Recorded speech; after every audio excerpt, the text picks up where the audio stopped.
স্বাগত জানাই CBS connect ফিলিপিও পত্রের লেসন 1।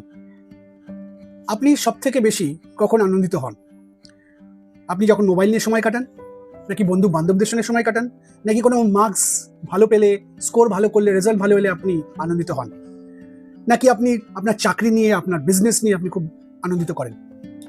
অনেক মানুষ এমনিও বলে যে যখন আমি এই প্রবলেম দিয়ে বেরিয়ে আসবো তখনই আমি আনন্দিত হব।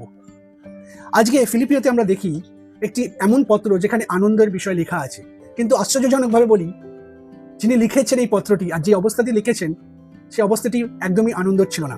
পৌল যখন এই পত্রটি লেখেন তিনি কারাগারে বন্দী ছিলেন, চেন দিয়ে তাকে বন্দী রাখা হয়েছিল এবং তার জীবনই অনিশ্চিত ছিল।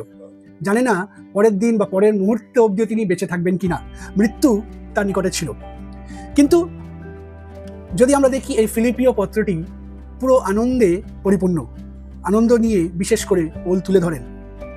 মূল বিষয় যদি আমরা ভাবি এটাকে নিয়ে, তখন আমরা বুঝতে পারি যে আনন্দ সমস্যার অনুপস্থিতি নয়, কিন্তু খ্রিস্টের উপস্থিতির মধ্যে আনন্দ আছে। ফিলিপিও পত্রের লেখক হলেন পৌল, এবং পৌল হচ্ছে সেই ব্যক্তি যিনি আগে শৌল ছিলেন এবং খ্রিস্ট বিশ্বাসীদেরকে তাড়না করতেন।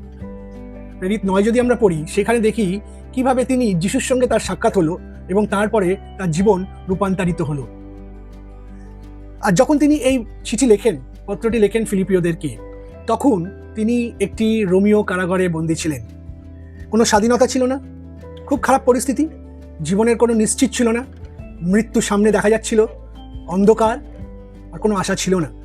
কিন্তু তা সত্ত্বেও আমরা দেখি পৌল তিনি এই চিঠিটি ফিলিপিওদেরকে লেখেন।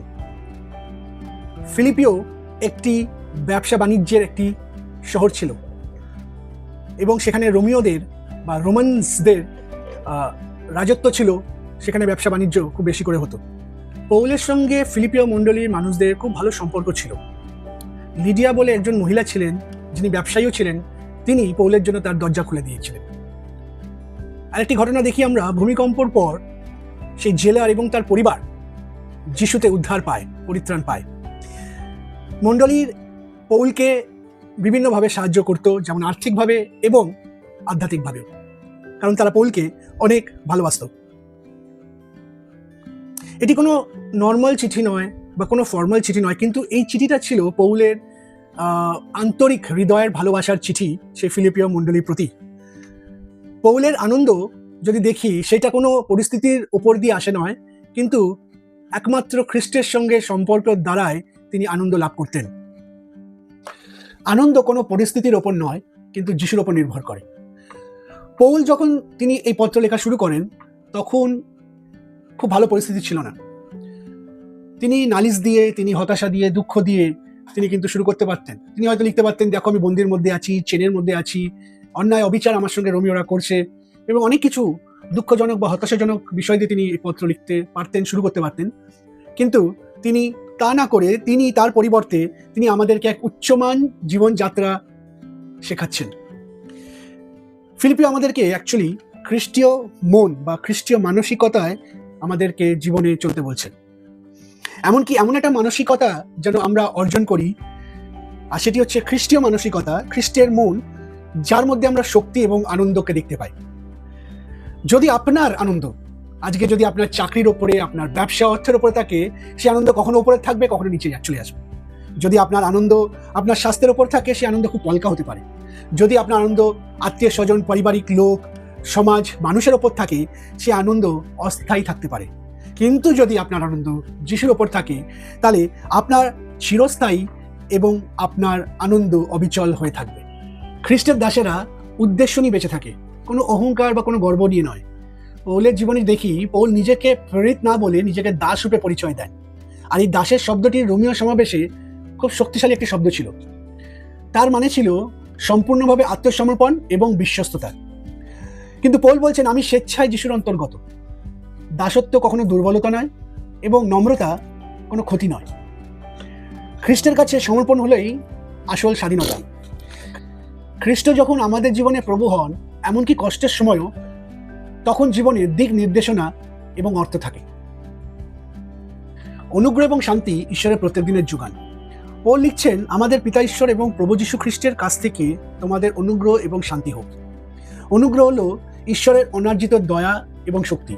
এবং শান্তি হলো কোনো সমস্যার অনুপস্থিতি নয়, কিন্তু অভ্যন্তরীণ সম্পূর্ণতা। পৌল আবার লিখছেন যে আপনি যে অবস্থায় থাকুন, যেখানেই থাকুন, ঈশ্বরের অনুগ্রহ যথেষ্ট এবং শান্তি সেখানেও পাওয়া যায়। এই শান্তি কারাগারের মধ্যে বন্দি দশায় কাজ করবে, এই শান্তি আপনার অসুস্থতায় কাজ করবে, এই শান্তি পারিবারিক চাপে কাজ করবে, সামাজিক চাপে কাজ করবে, এই শান্তি অভাবে কাজ করবে, এই শান্তি সব সমস্যার মধ্যে কাজ করবে। কারণ এই শান্তি ঈশ্বর থেকে আসে, কোনো অবস্থা পরিস্থিতির মধ্যে দিয়ে আসে না। একটা ব্যক্তিগত প্রশ্ন করি, আজ আপনি কোন কারাগারে বন্দী আছেন? হয়তো সেই কারাগারটি শারীরিকভাবে সেই লোহার জাল নয়, কিন্তু কোনো আর্থিক চাপ, পারিবারিক দ্বন্দ্ব, সম্পর্কের সমস্যা, সামাজিক চাপ, কোনো নেশা, কোনো বাজে অভ্যাস, কোনো হতাশা। এই কারাগারের মধ্যে যদি আপনি বন্দী থাকেন, পৌল আমাদেরকে উৎসাহিত করছেন যে শিকল পড়ার আগে আরাধনা করুন, পরিস্থিতি বদলাবার আগে প্রার্থনা করুন এবং উত্তর পাওয়ার আগে আনন্দ করুন। মনে রাখবো, পৌল এবং শিল যখন তারা প্রার্থনা এবং আনন্দ করলো, প্রথমত ঈশ্বর তাদেরকে কিন্তু শান্তি দিলেন, তারপরে ভূমিকম্প এলো। ঈশ্বর আমাদের পরিস্থিতি বদলাবার আগে তিনি আমাদেরকে পরিবর্তন করতে চান। দেখুন, আপনি হয়তো কারাগারে বন্দী আছেন, কিন্তু আপনার আনন্দকে বন্দী করে রাখতে হবে না। পৌল আমাদেরকে আনন্দের বিষয়ে 3টি জিনিস শেখান। প্রথমত, আনন্দ একটি পছন্দ, ইটস আ চয়েস। আনন্দ খ্রিস্ট থেকে প্রথিত, ইটস রুটেড ইন ক্রাইস্ট। এবং তৃতীয়ত, আনন্দ যে কোনো মুহূর্তে, যে কোনো পরিস্থিতিতে সম্ভব। এই নয় যে আমি তখনই আনন্দ করব যখন আমার পরিবর্তন হবে আমার পরিস্থিতি, কিন্তু চ্যালেঞ্জ নিন এই সপ্তাহে এবং নিজেকে বলুন, যেহেতু খ্রিস্ট আমার সঙ্গে আছে, আমি আনন্দ করব। আর এর জন্য কোনো অবস্থা পরিস্থিতির পরিবর্তনের প্রয়োজন নয়, কিন্তু শুধু নতুনকৃত মনের প্রয়োজন আছে। রিনিউড মাইন্ড, খ্রিস্টেতে নতুনকৃত মনের প্রয়োজন আছে। ঈশ্বর আপনাদেরকে ফিলিপিও লেসন 1 থেকে অনেক আশীর্বাদ করুন। জয় যিশু।